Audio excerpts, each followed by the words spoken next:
Food, clothing, and shelter are the three basics of human survival. But the latter two seem to last a bit longer. I wear sports jackets handed down from my father-in-law from back when he wore them into his West Texas law office. I have jeans that have lasted for years, although I'm only periodically able to fit into them. I've lived in my apartment since I moved to Houston over 3 years ago. Conrad first moved into our house in Dallas nearly 3 decades ago. But I find myself at H-E-B at least once a week. So perhaps it's not surprising that festivals celebrating gratefulness, or really celebrations of any kind, center around food. The presence, and especially an abundance of food, has been a cause to give thanks since manna was delivered to the wandering followers of Moses via an Egyptian desert version of Grubhub. According to the Gospels, one of Jesus' last activities was sharing the Passover meal with the apostles. Luke quotes him as saying, "I have eagerly desired to eat this Passover with you."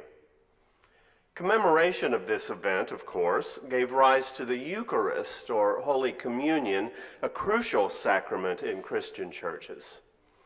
Feast days memorializing the saints became regular occurrences down through history and within the early Christian church. Food is used to mark commemorations in many religions. Hanukkah would not be the same without latkes, often with applesauce and sour cream, beef brisket, and kugel. On the 7th and 40th and 1st anniversary following the death of a Muslim, the flour helva is offered to visitors by relatives of the deceased. The vegetarian or vegan Buddhist cuisine, based on the Dharmic concept of ahimsa, is observed by monks and some others year-round, and by many other Buddhists during celebrations. Specific foods are tied to certain holidays around the globe and are as traditional as our turkey, green bean casserole, and pumpkin pie. And during even less auspicious occasions, food takes center stage. Couples go out on a date over burgers, friends hang out and argue over pizza toppings, and many a family reunion features fried chicken and potato salad. When we gather to enjoy sports and entertainment, baseball includes, of course, a hot dog, a movie has a bucket of popcorn, and armchair quarterbacks have chips, salsa, and beer within arm's reach. Bread is virtual shorthand for food or sustenance, and we understand breaking bread means we'll be sharing quality time as well as something to eat. Bread has been a universal food virtually since there have been people to eat it, and no country in the world has a culinary tradition that does not include some sort of bread. Excavations of small villages of the Natufi culture in northeast Jordan have uncovered the remains of a hearth, which provides evidence that bread was made 14,000 years ago, 4 millennia before agriculture even began. The word for bread has appeared on Sumerian tablets since the first invention of writing in 3600 BCE. Bread was the staple food during the Roman Empire, and the emperor was obligated to provide it to everyone. Gradulus was a bread distributed to spectators during the games in amphitheaters, fulfilling the demagogue's promise of panem et circenses, or bread and circuses. Bread remained intertwined with politics down through the centuries until even more recent times. Bread and roses is a political slogan that originated in a speech by the women's suffrage activist Helen Todd. The phrase is associated with the 1912 textile strike in Lawrence, Massachusetts, now often called the Bread and Roses strike. The slogan paired the food and flour as it appealed for both fair wages and dignified working conditions.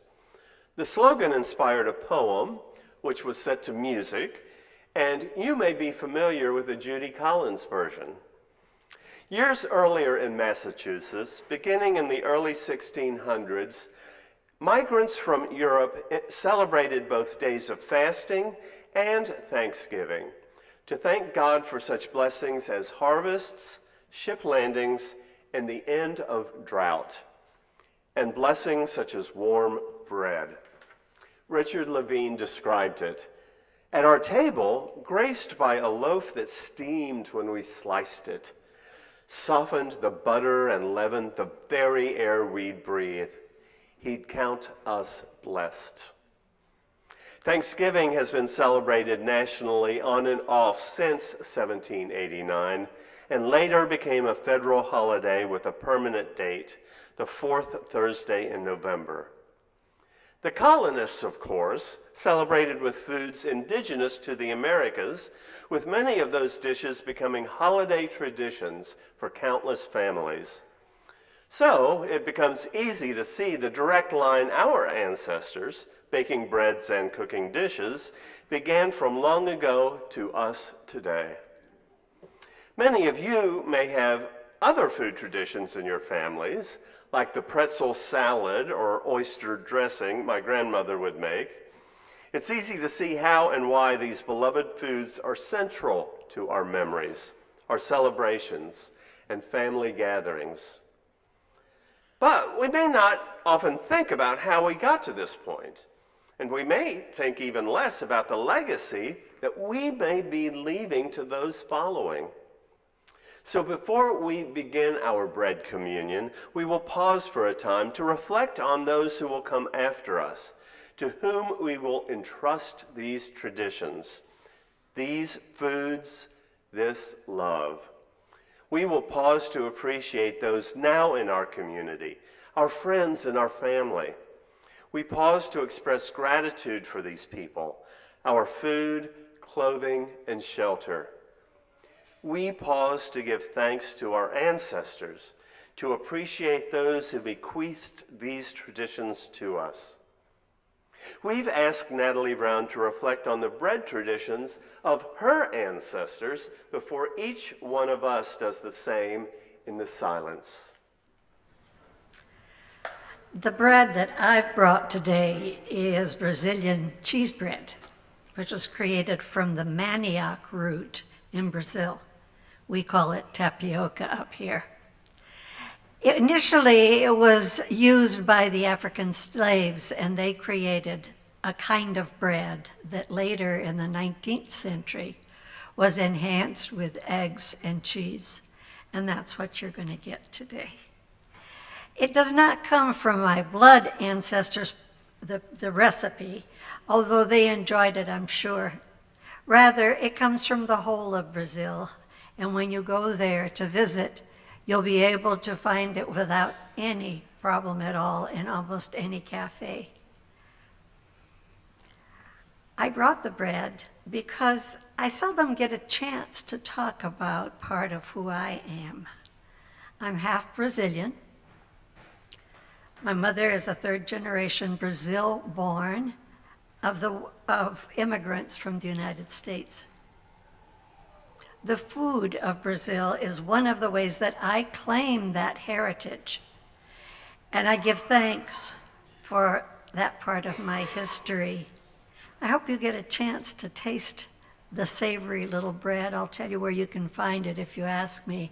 It's the kind of yellowish looking, very, very round balls that are up here. Thank you.